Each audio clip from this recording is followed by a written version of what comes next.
এটা অদ্ভুত একটা জিনিস দেখেন, আমি পৃথিবীর সব থেকে দামি পানি এনে ঘরে রেখে দিছি, একদম সামনেই রেখে দিছি, কিন্তু আমার আত্মবিশ্বাস এটা যদি আমি দরজা খুলেও রাখি পৃথিবীতে কেউ কোনোদিন এটা চুরিও করবে না। মহাবড় চোরও এটা চুরি করার সাহস পাবে না। সেই দামি পানিটা কি কেউ চিন্তা করছেন? এই যে দেখেন, এটা হচ্ছে আবে জমজমের পানি, পৃথিবীতে সব থেকে দামি পানি আমি মনে করি, কারণ এর থেকে দামি পানি আর হয়ই না। এটা হচ্ছে আমাদের অত্যন্ত বরকতময় একটা পানি, যা কোনো দিন কেউ চুরি করার সাহস পাবে না। এর জন্য আমি নির্ভয়ে একদম সামনে রেখে দিছি। আপি আর খালাম্মা যখন মক্কা মদিনায় হজ করতে আসছে, হজ করার পর 5 লিটার করে এক একজন পানি নিয়ে আসছে। তো খালাম্মার আপি বসে এই পানিগুলো নিয়ে যেতে পারবে, এজন্য রিয়াদে চলে আসছে, যে রিয়াদের এয়ারপোর্ট থেকেও বুঝি নিতে পারবে।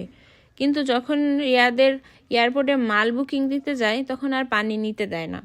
ওরা বলতেছিল যে আপনারা এক একজন হজযাত্রী 5 লিটার করে পানি নিতে পারবেন, কিন্তু এটা শুধুমাত্র মক্কা মদিনা থেকে। রিয়াদে আসলে আপনি নিতে পারবেন না। নিতে পারবেন, কিন্তু মাল বুকিং দেওয়ার সাথেই নিতে হবে, আপনি আলাদা করে দেওয়া যাবে না। তো কি আর করাম, খালাম্মা আপনি নিতে পারলো না। পরে আমরা এয়ারপোর্ট থেকে এটা নিয়ে আসছিলাম বাসায়, পরবর্তীতে কেউ গেলে বাংলাদেশে এটা পাঠিয়ে দিব আর কি।